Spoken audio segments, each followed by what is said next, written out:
Evening to everyone. आज का हमारा जो फ्री वेबिनार है वो मैरिज के ऊपर है और मैं अपनी तरफ से काफी प्रयास करूंगा इस क्लास में ही आपको काफी कुछ ज्ञान मिल जाए और देखिएगा और समझने का प्रयास करिएगा मैरिज के ऊपर। अब होता क्या है कि मैरिज के जो कारक ग्रह होते हैं जैसे शुक्र होता है, बृहस्पति होता है, ये है आपका पराशरी एस्ट्रोलॉजी के अनुसार या जिसे हम लोग कॉमन भाषा में वैदिक एस्ट्रोलॉजी कहते हैं। और नाड़ी के अकॉर्डिंग शुक्र होता है और मंगल होता है। ये दो ग्रह होते हैं एज पर द नाड़ी। और ये होता है वैदिक या पराशरी एस्ट्रोलॉजी के अकॉर्डिंग शुक्र एंड बृहस्पति हम लोग बोलते हैं। इसमें क्या फर्क आ जाता है, बड़े ध्यान से समझिए। अगर कारक पीड़ित है तो दिक्कत है लाइफ में। अगर कारक पीड़ित हैं तो मैरिड लाइफ में दिक्कत है। सबसे पहला पॉइंट हमको इजीली ये समझ में आ गया। ठीक है, अब हम इसको और अच्छे से समझने का प्रयास करेंगे कि कैसे है क्या नहीं है। बहुत सारे सूत्रांश है। I try my best to share in the class very clearly and very slowly. Personal attention मैं देता ही हूं। अगर किसी का सेवंथ लॉर्ड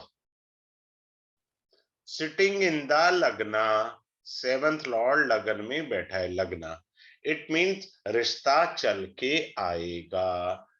आपको रिश्ते के लिए नहीं धक्के खाने, रिश्ता खुद ब खुद चलकर आएगा।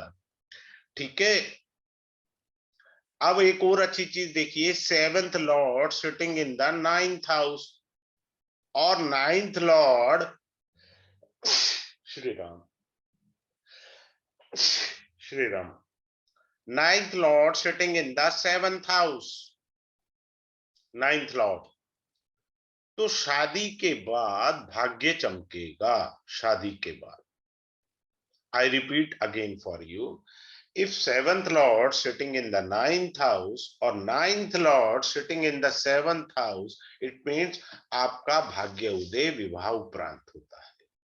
उससे बड़ा लाभ होता है। कुछ लोगों के बहुत अच्छे होते हैं ये योगास। आगे बढ़ते हैं। जो इस क्लास में सबसे अच्छी चीज जो पढ़ाई जाएगी, जो सबसे कीमती चीज मैं मानता हूं, हम लोग 36 गुण मिलाते हैं, 36 में से 32 गुण। इसके अंदर ध्यान से समझने का प्रयास करिएगा। नाड़ी के जो हैं वो 8 पॉइंट होते हैं, भुकुट के जो होते हैं वो 7 पॉइंट होते हैं। ठीक है, ये दो ही इंपॉर्टेंट है। इन दोनों का टोटल आप करेंगे, देखेंगे 15 तो यही हो गए ना। और मैच मेकिंग में 18 पॉइंट्स आपको चाहिए होते हैं मिनिमम, 15 तो यही ले गए। अब इसके अंदर होता क्या है कि जितने भी सॉफ्टवेयर अवेलेबल हैं, सेम नक्षत्र में या नक्षत्र का संबंध आ जाए सेम नक्षत्र का, तो ये सॉफ्टवेयर 0 बता देता है।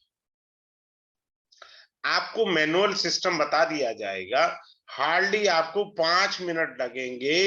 ये अब जो आपका 0 पॉइंट दिखा रहा था वो 8 पॉइंट दिखाएगा। बात समझिएगा, ये किसी सॉफ्टवेयर में फीड नहीं किया जा सकता सिस्टम। वो कैलकुलेशन का है, इजी वे कैलकुलेशन से हार्डली 5 मिनट है। आपकी प्रैक्टिस हो जाएगी तो मुश्किल से 2 मिनट लगेंगे आपको इस कैलकुलेशन को करने में।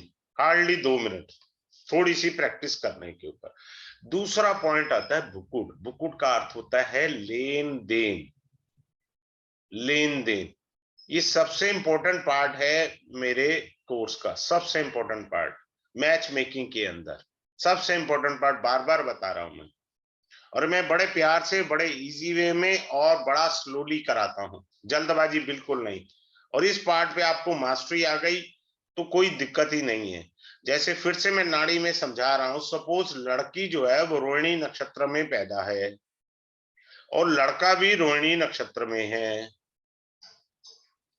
अब दोनों का सेम नक्षत्र है तो सॉफ्टवेयर आपको 0 पॉइंट दे देगा, वो नहीं देगा आपको 8 पॉइंट आपको। और आप अगर पढ़ेंगे कि सेम नक्षत्र में शादी होने से फलाना दोष ढिमकाना दोष, अरे भैया कोई दोष नहीं है, मेरी क्लास में बॉम्बे से थी, मैं नाम भूल जाता हूँ, तो उनके रिलेटिव में शादी हुई थी, बच्चे बच्चे हैं, सब ठीक है, कोई दिक्कत नहीं, मैं पढ़ा रहा था, she confirmed even in the class, Rekha ji, याद आ गया नाम, तो उन्होंने कंफर्म किया था। तो इस तरह से होता है हमको, ठीक है। आगे चलते हैं। अब आपको एक बड़ा अच्छा सूत्र दे रहा हूं, सभी जगह लागू कर लो उस सूत्र को, सब जगह। सुख का भाव, सुख का भाव, किसी भी भाव से उसका फोर्थ हाउस सुख का होता है। आप विवाह का 7th हाउस देख रहे हैं तो इसका सुख का भाव 10th हाउस है। अगर आप बिजनेस कर रहे हैं, जॉब कर रहे हैं, तो उसके सुख का भाव लगन है। आपके भाई बहन है तो 4th हाउस आपके भाई बहन से, आपको भाई बहन से सुख का भाव, किसी भी भाव से उसका 4th भाव सुख का होता है, कि आपको विवाह में सुख होगा या नहीं होगा, ये इंपॉर्टेंट चीज है। आगे चलते हैं और अच्छे से, क्योंकि मैं खिचड़ी नहीं पके तो इसलिए मैं मिटा देता हूं साथ के साथ। अब आप ध्यान से देखिए, 7th हाउस में जुपिटर जो होता है वो सबसे खराब माना गया है रिलेशनशिप के लिए। 7th हाउस में जुपिटर सबसे खराब माना गया है। आप देखिएगा, जिनका जुपिटर 7th हाउस में होगा उनके परिवार में एका नहीं होता, सब अपनी डफली बजा रहे होते हैं। 7th हाउस के जुपिटर जिनके हैं वो चेक करें, देखिए हर चीज का एक अलग मीनिंग होता है, अलग एस्पेक्ट होता है, वो इंपॉर्टेंट होते हैं, ठीक है। और खास तौर से ये जुपिटर गलती से कहीं नीच का हो जाए मकर राशि का, फिर तो करेला और नीम चढ़ा हो गया। अगर 7th हाउस में आपका जुपिटर मकर राशि का हो जाए, गलती से, हो गई गड़बड़, ठीक है। अब आगे चलते हैं। अब ज्यादातर आप देखेंगे बड़ा रोल होता है, मैंने अभी 2 मिनट पहले आपको कारक बोले थे, शुक्र है जैसे। अब ये शुक्र जो है इसको शनि देख ले, कहीं पे भी कुंडली में बैठा हो या शुक्र के साथ शनि आ जाए, इसके कई हैं।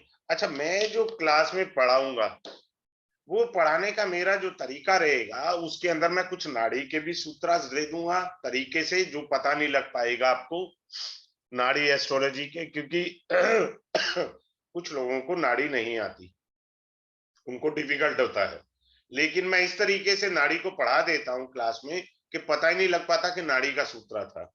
शुक्र शनि है, शुक्र विवाह है, तो विवाह में देरी, शनि का काम ही देरी है, सिंपल सी बात है।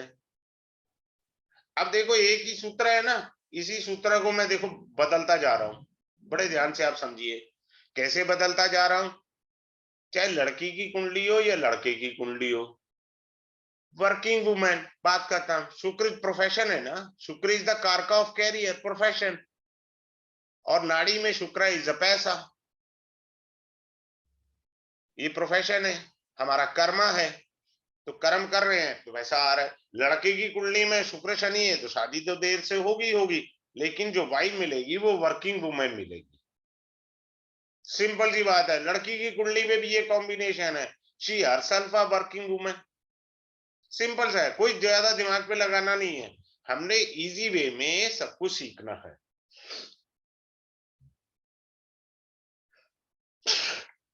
श्री राम।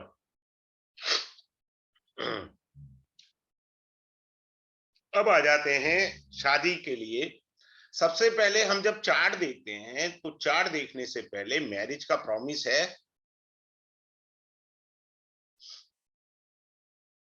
मैरिज प्रॉमिस अगर है तो शादी होगी, अगर मैरिज का प्रॉमिस नहीं है, लंगोट योग है, जैसे नाड़ी के अंदर है, मंगल है, शनि है, केतु है, तो ये लंगोट योग हो गया, शादी है ही नहीं इस जन्म में। अब जैसे कैसे लंगोट योग हो जाता है, मंगल शनि यहां बिठा दिए हमने, अब जिनको नाड़ी नहीं आती उनको मैं अलग तरीके से पढ़ा देता हूं। केतु की दृष्टि आ गई, केतु ने इस युति को देख लिया, केतु ने देख लिया तो खराब हो गया, शादी होगा ही नहीं इस जन्म में। खाम खाम उपाय कर करके ना तो अपना समय और पैसा नष्ट करे, दूसरे का भी ना करे। तो मैरिज प्रॉमिस जरूरी है। मैरिज प्रॉमिस के लिए क्या है कि शुक्र का, मंगल का लिंक जो है वो किसी ना किसी रूप से बृहस्पति और शनि से होना जरूरी है। मंगल का, शुक्र का बृहस्पति से लिंक होना जरूरी है, जो ये कहता है 110% कंफर्म है फॉर द मैरिज। क्लियर है? केतु भी विवाह में देरी करता है। केतु भी विवाह में देरी करता है और केतु विवाह में डिवोर्स के लिए प्रेरित भी करता है, क्योंकि केतु धर्म का कारक है, भोग का कारक नहीं है। अब मैं आपको देखो नाड़ी का एक सूत्र बड़ा अच्छा बताता हूं। मैं जब पढ़ाऊंगा तो तसल्ली से पढ़ाऊंगा, ऐसा नहीं धक्का मार काम करके। अब आप देखो किसी के कुंडली में शुक्र और केतु इकट्ठे बैठे हैं। अब शुक्र जो है केतु को देख रहा है, यहां से देख रहा है, या यहां से कह लीजिए देख रहा है, या यहां से कह लीजिए देख रहा है, या आप कह लीजिए शुक्र के साथ ही केतु बैठा है। अब लाल किताब ये कहती है, मैं जब पढ़ाता हूं तो एक रिदम में नहीं चलता, कई रिदम में चल जाता हूं पढ़ाते हुए, जैसे मैं डेमो में भी चल रहा हूं। तो शुक्र केतु है, तो लाल किताब कहती है 25 साल से पहले शादी करेगा तो 3 शादियां हो जाएंगी तेरी। तो ऐसे जातक को 25 के बाद ही शादी करनी चाहिए। दूसरी बात, now we are coming to the nadi easy way. अब जिसका शुक्र केतु का संगम होगा कुंडली में, उसे ऐसी पत्नी मिलेगी जो पूर्व जन्म का उधार लेने आई है आपसे, आपको पेमेंट करनी ही करनी है। यानी आपने उस स्त्री को पूर्व जन्म में तंग किया था, जिस समय वो अपना उधार ले लेगी, आप देखना ज्यादातर डिवोर्स तभी होते हैं, ऐसे नहीं हो सकता डिवोर्स। अब लोग कहते हैं जी मेरा डिवोर्स नहीं हो रहा, फलाना है ढिमकाना है, तो ये दिक्कत आती है। अब ये देखिए, मैं आपको पीडीएफ बहुत अच्छे से दूंगा, जैसे ये है planet in 7th house, Saturn Jupiter, किस किस एज का डिफरेंस क्या रहेगा, एज का डिफरेंस क्या रह जाएगा आपका, वो देखना है हमको। ठीक है, एज का डिफरेंस क्या आ जाता है, जैसे ये जुपिटर है सेम एज के होंगे, सैटर्न है 5 से 7 साल का फर्क आएगा, मंगल है 3 से 5 साल का फर्क आएगा, मरकरी है 3 से 5 साल का, चंद्रमा है 3 से 5 साल का फर्क, ये फर्क आएगा, ये आपको पीडीएफ अच्छे से मिल जाएगी। ठीक है,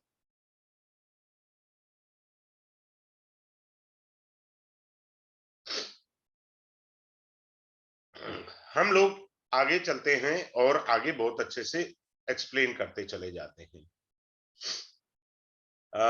जिसकी भी क्वेरी हो लास्ट में जरूर पूछे, अपने पॉइंट्स बना के रख ले, कोई दिक्कत नहीं है। अब आता है कि लोग पूछते हैं, जैसे मैंने अभी ये कहा, क्लास में मैं सिस्टम से चलूंगा, यहाँ तो आपके साथ एक इंटरेक्शन है बताने का और समझाने का, कि मेरे समझाने से आपको समझ आ रहा है नहीं आ रहा। पहला हमने देखा कि वर्किंग वुमन है, वो हमने देख लिया। अब ज्यादातर लोग पूछते हैं जी कि मेरी लव मैरिज होगी। लव मैरिज, देखिए लव मैरिज में क्या है, तीसरा पॉइंट आ जाता है इंटरकास्ट मैरिज। इंटरकास्ट मैरिज, देखिए राहु और शुक्र इंटरकास्ट मैरिज है और लव मैरिज को भी प्रमोट करता है। राहु शुक्र की युति लव मैरिज को भी प्रमोट करती है, इंटरकास्ट मैरिज को भी प्रमोट करती है, और अच्छे से बता रहा हूं एक्स्ट्रा मैरिटल अफेयर्स के लिए भी यही है, एक्स्ट्रा मैरिटल अफेयर के लिए भी यही ग्रह हैं। ठीक है, लव मैरिज के लिए सिंपल सा है, पंचम भाव का लिंक लगन से हो जाए, 7th हाउस का लिंक लगन से हो जाए, 9th हाउस का लिंक लगन से हो जाए, शुक्र से हो जाए, कारक ग्रह से हो जाए, बड़े सारे सूत्र है सर। अगर इनसे हो जाए तो बहुत इजीली हो जाएगा लव मैरिज।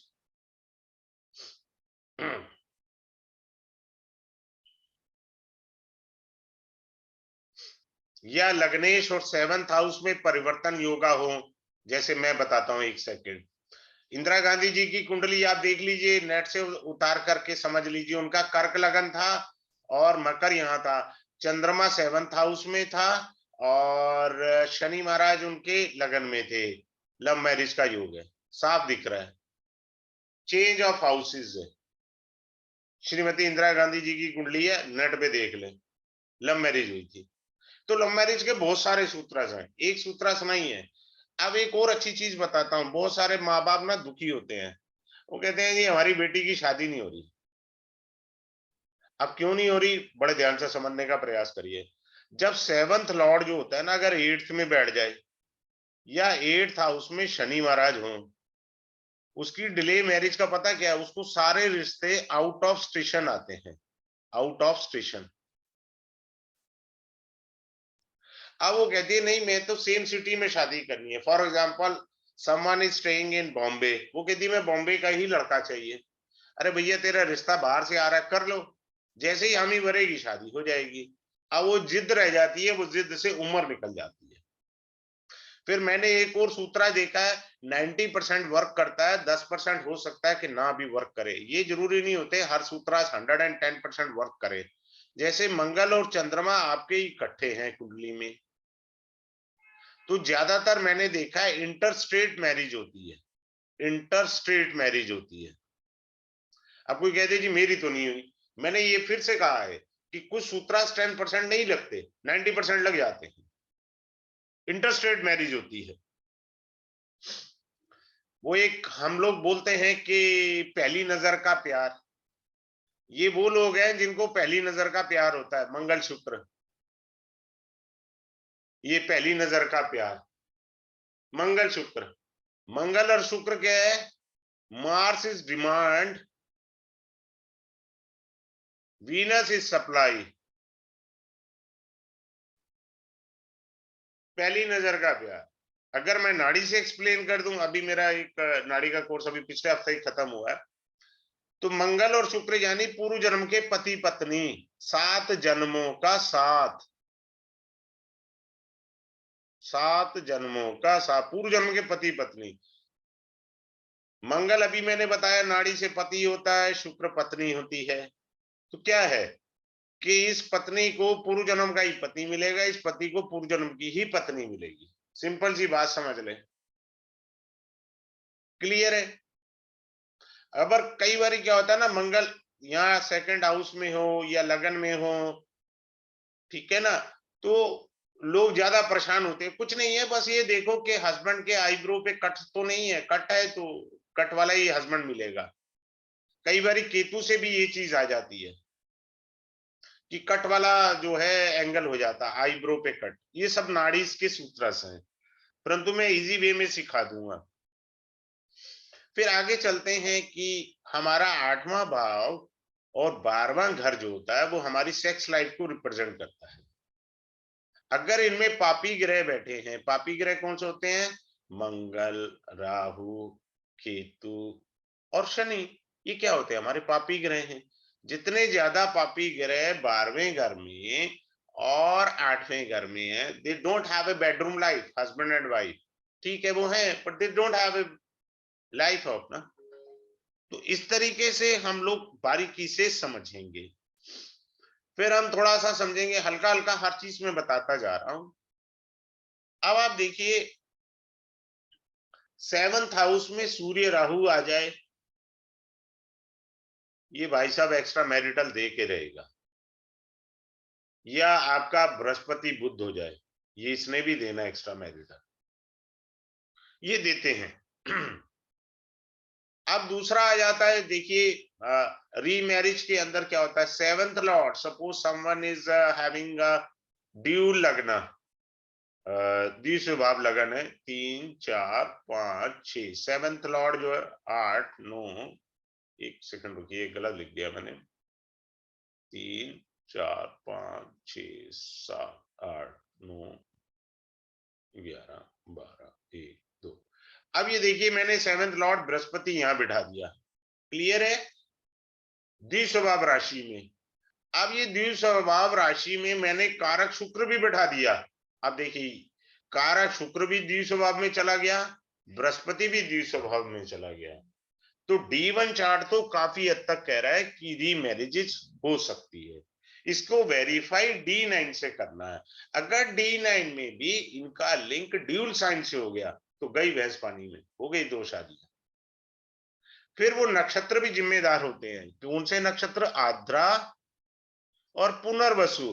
बाई चांस वो आदमी आद्रा या पुनर्वसु नक्षत्र में पैदा हुआ है तो रीमैरिज करा सकता है। वो ऊपर एक तो ये कुंडली में योगा आ गए, ऊपर से वो बेचारा पैदा ही पुनर्वसु नक्षत्र में। पुनर्वसु का मतलब होता है रिपीट,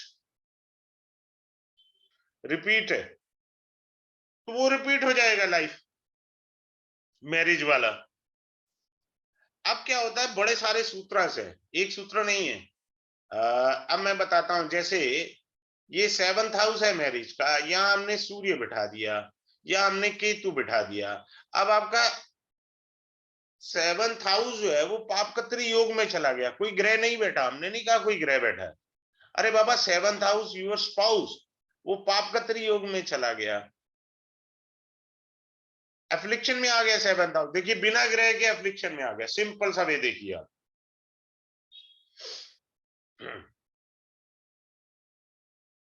तो इस तरह से हम लोग आगे से इसको समझेंगे। अब आगे चलते हैं और छोटे छोटे पॉइंट्स को क्लियर करने का प्रयास करते हैं। अब कहते हैं कि हमारी शादी कब होगी, सबसे पहला यही क्वेश्चन होता है कि टाइमिंग ऑफ द मैरिज। अब वो मैं बताता हूं थोड़ा सा। देखिए टाइमिंग ऑफ मैरिज के अंदर ना दशा इंपॉर्टेंट होती है। दशा को मैं ये कहता हूं दशा दिशा बदलती है। अब जैसे कारक होते हैं, जैसे शुक्र है, राहु है, मंगल है, वैसे तो शुक्र राहु ऊपर मैं टिक कर दिया है, बृहस्पति है, ये तीसरे नंबर पर है। ये अपनी दशाओं में शादी करा देते हैं। राहु तो सबसे पहले शादी कराने में, क्योंकि राहु तो मेटीरियलिस्टिक वर्ल्ड का चौधरी है ना, प्रिंसिपल है, इसमें तो करानी ही शादी है।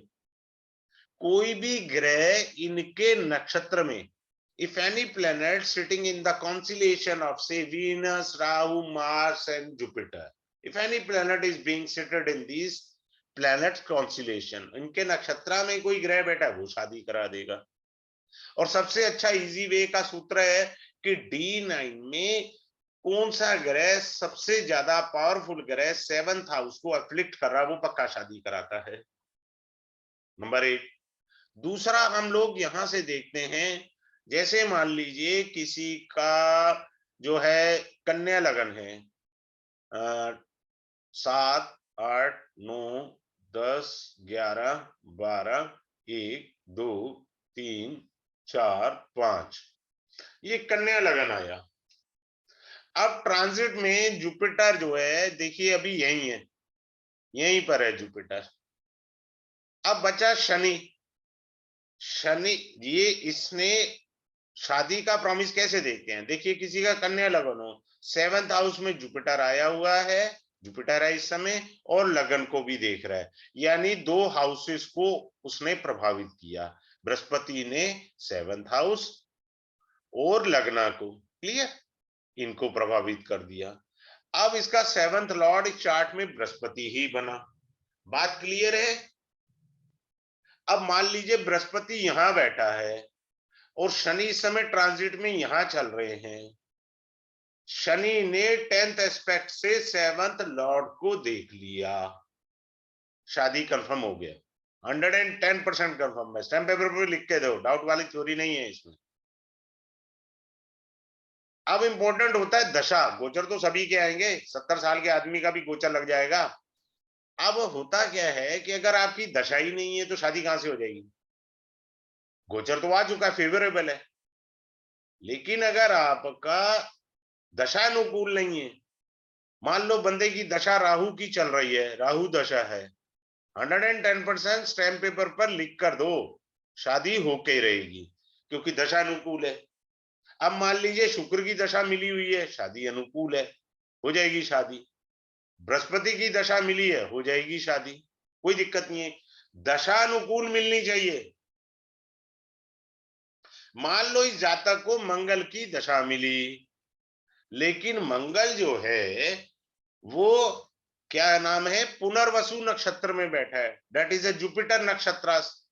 पुनर्वसु या पूर्व फागनी शुक्र के नक्षत्र में बैठा है, पक्का शादी होगी, क्योंकि उसका लिंक आ गया ना कारक से। कारक से लिंक नहीं आएगा, सब गुड़ गोबर है। ये इंपॉर्टेंट पार्ट है इसमें समझने का। तो इस तरह से हम लोग समझेंगे। अब और इजी चीज सिखाता हूं आपको। देखो, लगन क्या होता है, असेंडेंट क्या होता है, आई मी माई सेल्फ। मैंने जन्म लिया तो मेरा एक परिवार था, मेरे मम्मी पापा, लेकिन अब मैं बड़ा हो गया हूं, I am a single, second house family, यानी मैं फैमिली बनाऊंगा ना, मेरी शादी होगी, मेरी वाइफ होगी, मेरे बच्चे होंगे, राइट। तो सेकंड हाउस के ग्रह की दशा या सेकंड हाउस में बैठे ग्रह की दशा या कोई ऐसा ग्रह जो सेकंड हाउस के लॉर्ड के नक्षत्र में बैठा हो, उसकी दशा में शादी आ जाएगी। सिंपल सी बात है। सिंगल से मिंगल बनना है, शादी तभी होगी, परिवार तो तभी बनेगा। छोटी सी दूरी, इसमें कहीं दिमाग नहीं लगाना, कैलकुलेशन का यही नहीं, इजी वे है कि मैं सिंगल हूं, मेरा परिवार बनेगा, तो सेकंड हाउस देखिए आप इस तरह से। अब जैसे 10th हाउस है, 10th हाउस में बैठा ग्रह या 10th हाउस में 10th हाउस के लॉर्ड के नक्षत्र में कोई ग्रह बैठा है, उसमें भी शादी होगी। क्यों शादी होगी जी? 10th हाउस तो जॉब प्रोफेशन है। अरे मेरे ताऊ जी, 7th हाउस से 4th हाउस सुख का है, मेरे को स्पाउस का सुख प्राप्त होगा। सिंपल सी थ्योरी, यही तो बताई थी मैंने। इसमें कोई दिमाग नहीं लगाना, अपन को ये देखना है।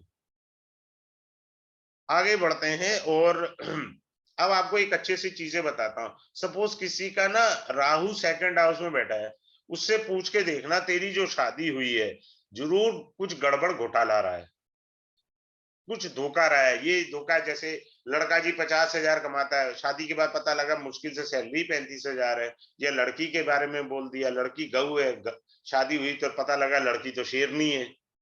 तो समथिंग फिस्टिशियस, कुछ गड़बड़ है। अब जो मान लीजिए किसी के केतु बैठा है, उसकी शादी हो तो उससे पूछिएगा जरा। अब दादी कह रही होगी, अरे बेटा शादी कर ले, मेरा कोई पता नहीं, कल मैं रहूं ना रहूं, मैं मर जाऊं।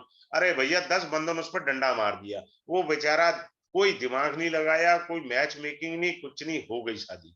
इसको तो डंडे से शादी करी गई है। इफ समवन इज हैविंग, क्योंकि उसका परिवार केतु से बना, और पहला जो मैंने बताया वो परिवार किससे बना, राहु से बना। तो ये डिफरेंस आ जाता है। इस तरह से इंपॉर्टेंट चीज होती है। आगे चलते हैं, सूत्रास को समझने का प्रयास करते हैं। अब देखो, किसी के ना चंद्रमा होता है 7th हाउस में। मैंने इस पे भी रिसर्च करा है, 100 में से 80% मुझे रिजल्ट ओके मिले हैं। घरवाली ना मायके रूट के जाएगी जाएगी, मुंह उठाया चल दी मम्मी के यहाँ, श्री राम। तो मायके जाने का योग है, मायके जाना। देखो, कोई भी रूल 70% से ऊपर चला जाए ना तो वो वर्क करता है। हम लोग सिर्फ एस्ट्रोलॉजर जो होते हैं ना, जस्ट लाइक ए पोस्टमैन है, रीडर है। और एक और अच्छी बात बताता हूं, भगवान श्री कृष्ण ने अर्जुन को दिखाया, देखो विराट रूप में सारे कौरव मर गए हैं, लेकिन भगवान ने ये छुपा लिया कि इसमें तेरा बेटा अभिमन्यु है। तो कभी भी एस्ट्रोलॉजी में ज्यादा बुद्धि विवेक ना लगाएं। भगवान जितना दिखाता उतना आप पढ़ सकते हैं, ज्यादा नहीं पढ़ सकते, कितने बड़े धुरंधर हो। मैंने इस चीज पे भी रिसर्च करी है। भगवान जो चाहेगा उतना ही दिखाएगा, ज्यादा नहीं।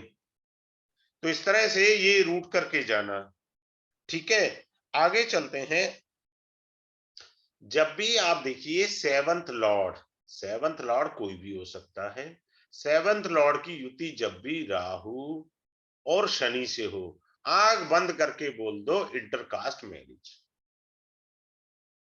क्योंकि मेरा तो मेन प्रोफेशन है कंसल्टेंसी का, पढ़ाने की मेरी एक हॉबी शुरू हो गई तो मैं पढ़ाने लग गया।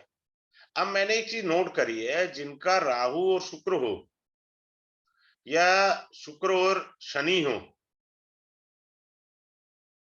तो मैं उनसे कहता हूं कि अगर वाइफ वर्किंग मिली है, let her do the job, करने दो उसे। अब वो छुड़वाते हैं। अब मैं थोड़ा सा लाल किताब बताता हूं। अब देखो, आपको बहुत तगड़े वाला सूत्र यही समझा रहा हूं। लड़के की कुंडली में राहु 4th हाउस में है, लड़की बड़ी अच्छी मल्टीनेशनल कंपनी में काम कर रही थी, शादी हो गई, शादी के कुछ समय बाद वो लड़की की जॉब छूटेगी, 110%, मैं तो रिटर्न में दूंगा, छूटेगी छूटेगी, उसकी नौकरी छूट जाएगी। कारण लड़के के 4th हाउस में राहु है। राहु कहता है तेरे को नॉन वर्किंग वुमेन से शादी करनी थी, इसने तो वर्किंग से कर ली। अब वो कन्या तो आ गई, लेकिन वो जो है उसकी जॉब छूटेगी ही छूटेगी। अब ये मियाँ बीबी भाग रहे हैं एस्ट्रोलॉजर के पास, सर रेमेडी करा दो जी। अब वो कह रहा है जी वाइफ की कुंडली दिखाओ। अब हो क्या रहा है, वाइफ की कुंडली वो एस्ट्रोलॉजर पढ़ रहा है, उसने हस्बैंड की कुंडली तो देखी नहीं। अब मान लीजिए जिसको वैदिक एस्ट्रोलॉजी पता है, नाड़ी पता है, वो नहीं देख पाएगा शायद, पर जिसे लाल किताब पता है उसने देख लिया कि 4th हाउस में राहु बैठा है हस्बैंड की कुंडली में। इसको तो भगवान ने कहा ही यही है कि तुमको जो है नॉन वर्किंग वुमन मिलेगी। तो यहाँ गड़बड़ हो जाती है। मैं जब कोई कोर्स पढ़ाता हूँ तो मिक्सर कर देता हूँ बहुत सारे सूत्रास की, तो इसलिए आपकी जो नॉलेज होती है वो एक्स्ट्रा ऑर्डिनरी हो जाती है। मैं किसी एक चीज पर टिका नहीं रहता। यानी पराशरी एस्ट्रोलॉजी से मैंने मैरिज का कोर्स नहीं कराना। मेरा दिमाग में क्लास में रिदम बन जाता है तो मैं बीच में लाल किताब की 4 लाइनें बता देता हूँ और 10 लाइनें जो है नाड़ी की बता देता हूँ, ये चीज हो जाती है। अब जैसे जेमिनी का सूत्र बताते हैं, कारक है, जेमिनी में आत्म कारक होता है, अमात्य कारक होता है, भात्र कारक होता है, मात्र कारक होता है, पुत्र कारक होता है, उसके बाद ज्ञाति कारक होता है, दारा कारक। दारा कारक का मतलब है lowest in degree, lowest in degree. ये मैं जेमिनी में कराता हूं। तो यहाँ पे सिंपल सा यही समझना है कि जो प्लेनेट लोएस्ट इन डिग्री है उसकी दशा आ जाए शादी हो जाएगी, क्योंकि वो दारा कारक है, शादी का ग्रह है। कई सारे सूत्र हैं, जरूर थोड़ी हमें एक सूत्र से।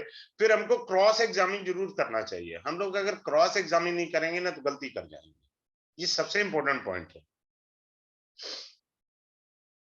आगे चलते हैं। अब कई बारी देखिए कि आपका जो 7th लॉर्ड है, क्या वो मूवेबल साइन में है? अगर मूवेबल साइन में है, जैसे 1, 4, 7, 10, ठीक है, ये मूवेबल साइन है। हो सकता है आपकी जो वाइफ है फॉर प्लेस से आए, फॉर प्लेस, दूर से आए, ये भी संभावना है। 7th हाउस का लॉर्ड किस राशि में बैठा है? मान लीजिए किसी का बृहस्पति जो है वो उच्च का होके बैठा है, तो वाइफ दूर से आएगी। अब और अच्छी चीज बताता हूं, वाइफ का नेचर वगैरह के भी गुस्से वाला है या झगड़ा करेगी। 7th हाउस का जो लॉर्ड है उसकी संगत किसके साथ है? उसकी संगत किसके साथ है? अगर वो पापी ग्रहों के साथ बैठा है तो बीवी तो झगड़ा करेगी करेगी, उसके बिना उसने मानना नहीं है। क्लियर है? उसने झगड़ा करना ही करना है। संगत खराब है, संगत ही रंगत बदलती है। ठीक है? या पाप कत्री योग में आ जाए 7th लॉर्ड, तब भी वही बात है। पापी ग्रह के एस्पेक्ट में आ जाए तब भी वही बात है। या तो युति हो, कंजक्शन हो, या एस्पेक्ट हो, या पापकत्री योग हो। चौथा एक और अच्छा पॉइंट, या वो पापी ग्रह के नक्षत्र में 7th लॉर्ड बैठा है। बात क्लियर है? हम्म। अब जैसे मान लीजिए किसी मेल के चार्ट में मंगल बैठा है 7th हाउस में, तो मंगल तो कारक ही झगड़े का है। अब जो अर्धांगिनी जी आएंगी वो तो डंडा बजाएंगी बजाएंगी, बात करना। मंगल बैठा है ना, मंगल का तो गुण धर्म ही दंगा करना है। ठीक है ना? तो इस तरीके से हम लोग देखेंगे आराम से इसको। फिर आगे चलते हैं, बड़ा अच्छा बताता हूं। अब क्या होता है कि 7th Lord sitting in the 6th house. मान लो किसी का बृहस्पति लेकर चलते हैं, इतनी देर से बृहस्पति बोल रहा हूं, वो छठे घर में बैठ गया, तो ये मैरिज चलेगी नहीं, इसमें दिक्कत आएगी आएगी कंफर्म है, क्योंकि वो अपने भाव से 12th हाउस में है 7th लॉर्ड। मैं और दूसरा क्या है, चाहे मेल का चार्ट हो या फीमेल का चार्ट हो, उसको अर्धांगिनी बीमारू पार्टी मिलेगी, बीमारी वाली। क्यों? रोग के घर में बैठा है ना 7th लॉर्ड, और ऊपर से अपने से 12वां है, एक तो बन्नी नहीं है, दूसरा उसे रोग होगा। अब ऐसे आदमी को शादी किस लड़की से करनी चाहिए, या ऐसी लड़की को किस लड़के से शादी करनी चाहिए? शादी बढ़िया चले, रोग भी ना हो। सिंपल सा सूत्र ले लो आज ही, वो लड़का वही ले जिसके यहां पर भी 7th हाउस का लॉर्ड 6 में हो, अब चलेगी मैरिज। क्योंकि मैथ का फार्मूला है minus into minus is equal two plus, बात खत्म। यानी जो लड़की है वो लड़का वही ढूंढे, उसका भी 7th Lord should be in the 6th house, या लड़की जो है लड़के को ऐसा ढूंढे, या लड़का लड़की को ढूंढे, उसका भी 7th लॉर्ड 6th हाउस। अगर नहीं है और वो किसी और से शादी कर ली तो गड़बड़ हो गई। अब बहुत सारे सूत्र मैं बताता हूं, जैसे अभी मैंने आपसे कहा कि राहु के साथ शुक्रदेव बैठे हैं, ये तो इंटरकास्ट मैरिज करा के रहेंगे, क्लियर है। अब जैसे कुछ लोग होते हैं, नहीं जी हम तो अपनी बिरादरी में ही शादी करेंगे। अगर उसने अपनी बिरादरी में शादी करी, इंटरकास्ट नहीं करी, शादी नहीं चलेगी, राहु चलने ही नहीं देगा। राहु ने कहा तूने मेरी बात कैसे नहीं मानी? जब तुम्हारी कुंडली में इंटरकास्ट मैरिज का योग है और आपने नॉन इंटरकास्ट मैरिज करी है, तो वो शादी नहीं चलेगी। वो शादी हो सकता है शादी के बाद एक्स्ट्रा मैरिटल अफेयर की तरफ चले जाए, क्योंकि इच्छा विरुद्ध विवाह हुआ, ये भी संभावना है। क्लियर? आगे चलते हैं। देखो, डिवोर्स के जो कारक ग्रह, सबसे उत्तम ग्रह मैं शुद्ध ग्रह कहता हूं, वो है केतु भगवान। केतु धर्म है, भोग नहीं है। केतु भोग नहीं है। इस महाराज जी ने तो डिवोर्स करा देना। कभी भी शादी हो रही हो तो आगे देखिए गलती से केतु की दशा तो नहीं आ रही। मान लीजिए किसी की शादी हो गई और 7th हाउस को केतु ने देख लिया, यहां से 11th हाउस केतु ने देख लिया 9th एस्पेक्ट से, और गलती से मान लीजिए उसका जुपिटर ही है, क्योंकि हम जुपिटर ही बोल रहे हैं ना, और जुपिटर यहां बैठा है, भाई साहब पक्का है शादी के बाद तलाक हो गया सत्यानाश। क्योंकि केतु ने 7th हाउस को भी देख लिया और 7th हाउस के लॉर्ड को भी देख लिया, तो डिवोर्स का योग बन गया। केतु ने करना ही करना है। दूसरा, केतु है धर्म। अब क्या है कि आजकल शादी के बाद फीमेल अपने धार्मिक चिन्ह कैरी नहीं करती। धार्मिक चिन्ह क्या होते हैं? सिंदूर है, सुहाग लगाना, बिंदी लगाना, मंगलसूत्र पहनना, चूड़ी पहनना, सिर पे पल्लू करना, ये हमारे धार्मिक चिन्ह है। वो नहीं करती। मैरिज में वैसे भी कलेश करना ही करना है, ये केतु का काम है। केतु धर्म है। अगर आप धर्म के ट्रेडिशंस को फॉलो करेंगे तो तलाक नहीं होता। जब हम धर्म के विरुद्ध चले जाएंगे तो तलाक हो जाता है। सिंपल सी थ्योरी है, बड़ा इजी वे है, कोई दिमाग नहीं लगाना इसमें, इजी वे है। हमें धर्म को फॉलो करना है तो तलाक नहीं होता। आजकल क्या है, फीमेल शादी हो गई, ना बिंदी लगानी है, ना मांग भरनी है, ना मंगलसूत्र पहनना है, ना चूड़ी पहननी है।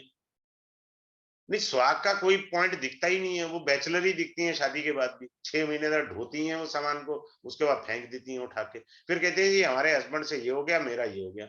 हर आदमी अपनी कमी थोड़ी बताता, सामने वाले की बताता है वो तो। आगे चलते हैं। अब एक नाड़ी का सूत्र बताता हूं। जैसे मान लीजिए यहाँ शुक्र भगवान बैठे हैं, यहाँ मंगल भगवान बैठे हैं, ये नाड़ी के अकॉर्डिंग पत्नी हुई। मैं समझा रहा हूं आपको इजी वे में। ये पति महाराज हुए। अब मान लो चाहे इस घर में बिठा लो, चाहे इस घर में बिठा लो, केतु को कहीं बिठा लो, किसी घर में बिठा लो, तलाक होके रहेगा, तलाक होके रहेगा। कोई ताकत नहीं रोक सकती। लेकिन ऐसे लोगों को शादी कब करनी चाहिए, वो इंपॉर्टेंट है। जब जुपिटर इन सबको देख रहा हो, तब वो रिड्यूस कर देगा उस इफेक्ट को। अब ये देखो, चंद्रमा और शुक्र। अच्छा, बहुत सारी लड़कियां कहती है ना बेचारी, हमारी तो सास ने ऐसी तैसी कर दी है। चंद्रमा शुक्र इकट्ठे बैठे हों, चंद्रमा सास होती है, शुक्र बहुरानी होती है, बनती नहीं है सास से, क्योंकि दोनों परम शत्रु हैं पराशरी एस्ट्रोलॉजी से भी और नाड़ी से भी, परम शत्रु हैं, बनेगी नहीं, सीधी सी बात है। फिर मैं एक बड़ा प्यारा कहता हूं, D9 के अंदर, D9 लिख रहा हूं मैं, 1 नहीं लिख रहा, नमाज कुंडली में लगन में शनि बैठा है, I repeat my word again for you, D9 में नमाज कुंडली में शनि महाराज लगन में बैठे हैं, ससुराल में घी की सब्जी मिलेगी, शाही पनीर नहीं मिलेगा, you will never get a respect in your in loss house. लड़के के लिए तो चलेगा, उसने कौन सा रोज जाना है, दिक्कत लड़की के लिए। स्पष्ट बता दो, तेरे को ससुराल में इज्जत नहीं मिलेगी। Are you ready for date? अगर आप मानसिक रूप से तैयार हैं तभी शादी करो, अन्यथा मत करो, क्या जरूरत है, मत मलंग रहो। अगर नमाज कुंडली में लगन में शनि है, ससुराल में घी की सब्जी, नो रिस्पेक्ट। ठीक है, इस तरह से चलते हैं। फिर क्या है कि मैं एक और अच्छी चीज बताता हूं आपको, जैसे मैं इसमें ना वास्तु का भी बताऊंगा थोड़ा सा। अब देखो कैसे वास्तु का एक टेक्निक मैं आपको शेयर करता हूं। मान लो लड़की की दशा ओके है जी, लड़की की ट्रांजिट ओके है जी, सब कुछ ओके हो गया जी, शादी नहीं हो रही, विलंब हो रहा है जी, सब कुछ तो ओके है, हम तो रेमेडी भी कर रहे हैं जी, पर शादी नहीं हो रही। हाँ, अब थोड़ा सा वास्तु देखना पड़ेगा। क्या वास्तु देखना पड़ेगा? देखिए, साउथ वेस्ट डायरेक्शन स्टेबिलिटी की है, स्टेबिलिटी की, और वो लड़के के लिए ठीक है। शादी के बाद तो लड़के ने घर ही रहना है, लड़की ने थोड़ी रहना है, लड़की शादी नहीं होने देगा। साउथ वेस्ट का कमरा उसको शिफ्ट करना है नॉर्थ वेस्ट के रूम में, अब शादी हो जाएगी। नॉर्थ वेस्ट के रूम में शिफ्ट कर देंगे, शादी हो जाएगी। अब देखो, बहुत सारे लोग क्या करते हैं, कुंडली भी मिला ली थी, उपाय भी कर लिए, लड़की भी अच्छी मिल गई हमें, बहू रानी भी अच्छी है। अब वास्तु का एक सूत्र दे के जा रहा हूं आपको, याद रखना, मजा आएगा। गलती से न्यू कपल को नॉर्थ ईस्ट का कमरा दे दिया, भाई साहब तलाक की तरफ चले गए। चाहे कुंडली में योग है या नहीं है, ये भगवान भजन का है, बुढ़ों के लिए है कमरा ये। This is for the old couple people, जो भगवान का भजन करें। यंग कपल को दे दिया, वो फैमिली नहीं बनाएंगे, बच्चे को जन्म नहीं देंगे, वो अलग अलग होने की बात करने लग जाएंगे। मैं हरिद्वार तो मैं बाबा जी के डेरे पे, बात खत्म। You have to take care in that way out. So I'll guide some of the little bit color therapy too also. ये बड़ा इंपॉर्टेंट पॉइंट है।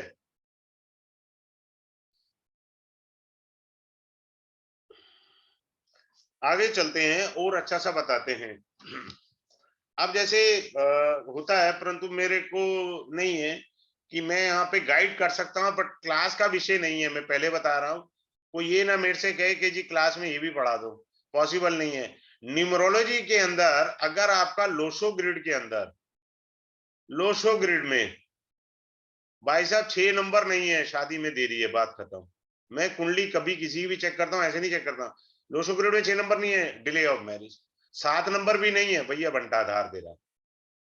6 और 7 दोनों नहीं है तो बंटा आधार, ये तो भगवान जाने तेरी शादी होगी नहीं होगी। तो हम उसको फिर कहाँ देखते हैं, चार्ट के अंदर कारक को देखना होता है। कारक इंपॉर्टेंट है। सबसे पहले कारक देखिए, कारक ही तो है जिसने शादी करानी है, कारक के अलावा किसने शादी करानी है।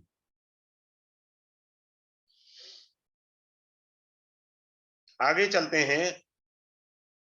अब आप देखिए, किसी का 7th लॉर्ड, अभी हम जुपिटर ही पढ़ रहे हैं ना शुरू से, वो आया 3rd हाउस में बैठा जी जुपिटर। जुपिटर 3rd हाउस में, 3rd हाउस किसका होता है जी, पराक्रम का। वाइफ धमकाने वाली मिलेगी, 3rd हाउस है आपका। 7th Lord sitting in the 3rd house, तो वाइफ को तो धमकाने वाली मिलेगी आपको, पराक्रमी वाइफ है आपकी। डिमांडिंग भी हो सकती है, वो आपसे डिमांड भी कर सकती है। सिंपल सी बात। एक और चीज देखिए, ड्यूल साइन कौन से होते हैं? 3, 6, 9, 12, ये ड्यूल साइन होते हैं। गलती से भी इन ड्यूल साइन में शुक्र आ जाए तो गड़बड़ है, बात खत्म, अपने को दिमाग ही नहीं लगाना। There is a problem in marriage. कोई कुंडली पढ़ने की जरूरत नहीं है, शुक्र को ही देख लो ना। If Venus is sitting in the dual sign, then in that case you have to face a problem in your marriage. इसमें क्या करना है, दिमाग क्या लगाना है? द्विस्वभाव राशि में चला गया, जिसमें एक राशि में शुक्र नीच का होता है, और वो है कन्या राशि, जहां वो नीच का भी हो जाता है। ठीक है, तो ये इंपॉर्टेंट है। इस तरीके से हम लोग अच्छे से पढ़ेंगे। अब किसी का, अच्छा एक सेकंड और रुकिएगा, मैं ये बता देता हूं। ये क्लास जो है कल स्टार्ट होगा, कल क्लास स्टार्ट होगा। ये कल क्लास स्टार्ट होना है 7 PM टू 8 PM पर रहेगा क्लास। इजी टाइम रखा है, सब लोग कर ले आराम से। 5 डेज का ये कोर्स रहेगा, डेली क्लास रहेगा, daily Monday to Friday class रहेगा। और आपको रिकॉर्डिंग जो है वो लाइफ टाइम के लिए मिलेगा। वीडियो रिकॉर्डिंग जो है वो लाइफ टाइम के लिए है, लाइफ टाइम। अभी जैसे YouTube पर ये वीडियो चढ़ेगी, उसी फॉर्म के अंदर आपको क्लास मिलेगी लाइफ टाइम के लिए। फिर आपको पीडीएफ मिलेगी। मैंने अभी आपको पीडीएफ की झलक दिखाई थी, पीडीएफ सेट मिल जाएगा ये आपको, और इसका फीस है 3101 रुपया। ठीक है, तो जिन किसी को एनरोल कराना है वो चाहे अभी करा ले, कोई ऐसी दिक्कत नहीं है। ठीक है, अब इसके बाद मैं पूछ लेता हूं, किसी का कोई क्वेरी है तो वो बता दे, अपने आप को अनम्यूट कर सकते हैं वो लोग, सो दैट अपना पूछ सकते हैं जिसका कोई क्वेरी है। तो I will try my best के भाई बताने का प्रयास करता हूं। नमस्कार हाँ जी, सर। हाँ जी, बोलिए सर। सर एक चार्ट है, किसी रैंडम का चार्ट है। हाँ हाँ, 1 महीना पहले देखा था, उसकी शादी में बहुत प्रॉब्लम आ रही है। आप थोड़ा डायरेक्शन देंगे, क्या हो सकता है? नहीं नहीं, मुझे मालूम ही नहीं है ना, चार्ट नहीं मालूम है मुझे। म- मैं बताता हूँ चार्ट। हाँ, 7th हाउस बोलो सबसे पहले। 7th हाउस में तो कौन है? टोरस असेंडेंट है, नीच का ये चंद्रमा है 7th हाउस में। हाँ, तो बात ही खत्म होगी ना। 3 बार शादी टूट चुकी है। 30 ईयर ओल्ड है, फीमेल। अरे बेटा, अभी संभव जैन, आप कैमरा ऑफ है आपका, मुझे मालूम नहीं। आयु में बड़े हो तो मुझे आदर से बात करना है, आयु में छोटे हैं तो प्यार से समझाना है। मैंने अभी तो बताया ना, 7th हाउस में चंद्रमा होता है तो वाइफ रूट के मायके चली जाती है, या तो नीच का हो गया, नाश ही हो गया पूरा ना, बात ही खत्म हो गई। जी और पहली शादी 7th हाउस से देखी जाती है, दूसरी शादी 9th हाउस से देखी जाती है, तीसरी शादी 11th हाउस से देखी जाती है। शादी के बाद extra marital affair 11th house से देखे जाते हैं, क्योंकि वो 7th हाउस का 5th हाउस है। समझे? बहुत जी सारी चीजें हैं, वो जी। क्लास में पढ़ानी है। ये तो आपके साथ पर्सनल इंटरेक्शन था कि भाई चलिए मैं आपसे हाँ जी हाँ जी। समझाने का प्रयास है कि जी आपको समझ आ रहा है या नहीं है। तो क्लास में सारा अच्छे से जी बताऊंगा, मैंने यही बता दिया आपको। जी ठीक है जी ना? जी। तो ये बात है। हाँ जी फिर क्या होता है कि पूर्व जन्म के कर्मास भी होते हैं हमारे, क्या वो लेके तो नहीं आए हम, जिसको हमने पे ऑफ करना है। That is a Ketu. Ketu shows the previous birth karma, you have to make the payment. So I will teach you in the class ना, इजी वे आउट। एक थ्योरी जी से सर। नहीं जी सर। पढ़ा रहा हूं आपको, मैं पराशरी से ही नहीं बिल्कुल पढ़ाऊंगा। जब मेरा रिदम बन जाता है, जब मेरे डेमो में रिदम बन गया, तो मैंने लाल किताब का भी पॉइंट बता दिया, नाड़ी के भी बता दिए, पराशरी के भी बता दिए। जी तो जी आप जब मेरा कोर्स करेंगे, एक सूत्र थोड़ी याद लगेगा आपको। आप ये नहीं कह सकते जी मैं पराशरी, मैं बोल के चलता हूँ जी मैं पराशरी से पढ़ाऊंगा, पर मैं पढ़ाते हुए सब कुछ डाल देता हूँ। क्लियर जी है? सर। जी जी। हाँ, किसी और का कोई क्वेरी हो तो पूछ सकते हैं मेरे से, किसी और का हाँ, कोई क्वेरी हो। हाँ जी, बोलिए। नमस्ते सर। हाँ, आपका क्लास मुझे बहुत अच्छा लगा एंड आई एम अरे वाह, इंटरेस्टेड इन धन्यवाद। गवर्नमेंट। या खाली मुझे ये पूछना है, चंद्रमा अगर 7th हाउस में है तो आप कह रहे हैं कि ऐसे, अगर सन है तो, सूरज है तो, अब सूर्य। उनमें से एक तो यही बोलेगा मैंने तेरे को छोड़ के चले जाना है। किसने बोला है बताओ? बोलो। मैं इसमें मैन बोलेगा क्या? कोई भी बोलेगा, पत्नी भी मेन बोल सकती बोलेगा। है, पति भी बोल सकता है, मैं तेरे को छोड़ के चले जाना है। अच्छा, मैंने तेरे साथ रहना ही नहीं है, ये डायलॉग तो आएगा ही आएगा, मान ही नहीं सकता, गर्दन कटवा दूंगा। डायलॉग जिद्दी आएगा होंगे। कि मैंने छोड़ देना तेरे को, हम्म, जबकि छोड़ना वोड़ना कुछ नहीं है। अच्छा, ओके, थैंक यू सर। जी, किसी हाँ। और का कोई क्वेरी है तो बताइए साहब, मैं बताने का प्रयास करता हूँ। हेलो, नमस्कार सर। हाँ, बोलिए अर्चना जी। नमस्कार, सर, नमस्कार। हाँ जी सर, जैसे आप पढ़ा तो रहे हैं सब अलग अलग उससे, लेकिन हमें मतलब समझ तो अभी तक कुछ आया नहीं, उसके बाद क्लियर तो हो नहीं पाया ना, अभी वैसे क्लासेस में होगा। लेकिन आप सर उसमें आप मतलब कितना, जैसे एस्ट्रो का भी ले रहे हैं उसमें, सब चीजों का ले रहे हैं उसमें ना आपको एस्ट्रोलॉजी आती है, पहले तो ये बताइए। ये कंडीशन सर। है इसमें कि अगर आपको एस्ट्रोलॉजी नहीं आती तो मैं हाथ जोड़ के विनती करूंगा, पैसे मत वेस्ट करना, फिर मत करना। सही है कि सर, सही है। आपको एस्ट्रोलॉजी आना कंपलसरी है। सर वो तो थोड़ा बहुत मतलब स्टार्टिंग का तो ये चीजें तो पता है, बेसिक सी। हाँ, बेसिक ही पता है, आराम हाँ से मैं जी। पढ़ा दूंगा, वो चिंता मत करो। वो साउथ बाकी वेस्ट जैसे डायरेक्शन में आप अपना चार्ट बना के देखो, इसमें कोई दिमाग थोड़ी लगाना। ये देखो इधर हाँ आओ, जी, हाँ जी सर। ये देखो सर इधर आओ। जैसे आप बीच में लाल किताब भी ले रहे हैं ना, तो उसके मैंने वो लाल सूत्र। किताब थोड़ी पढ़ानी है। लाल किताब का सूत्र ये बताया, राहु अगर चौथे घर में बैठा है, सिंपल सा यही क्लास में भी बताऊंगा, इतना ही बताऊंगा, तो अच्छा आपको अच्छा। हाउस वाइफ मिलेगी, बात खत्म। ये लाल किताब बोलती है। अब मैं सर ना वो। बोलूं और आपको बोल दूं फोर्थ हाउस में राहु बैठा है, तो आपको वर्किंग वाइफ मिलेगी, आपको नहीं पता लगेगा ना। जी। लेकिन मैंने बताया आपको, आपको पता होना चाहिए ये सूत्र कहाँ का है।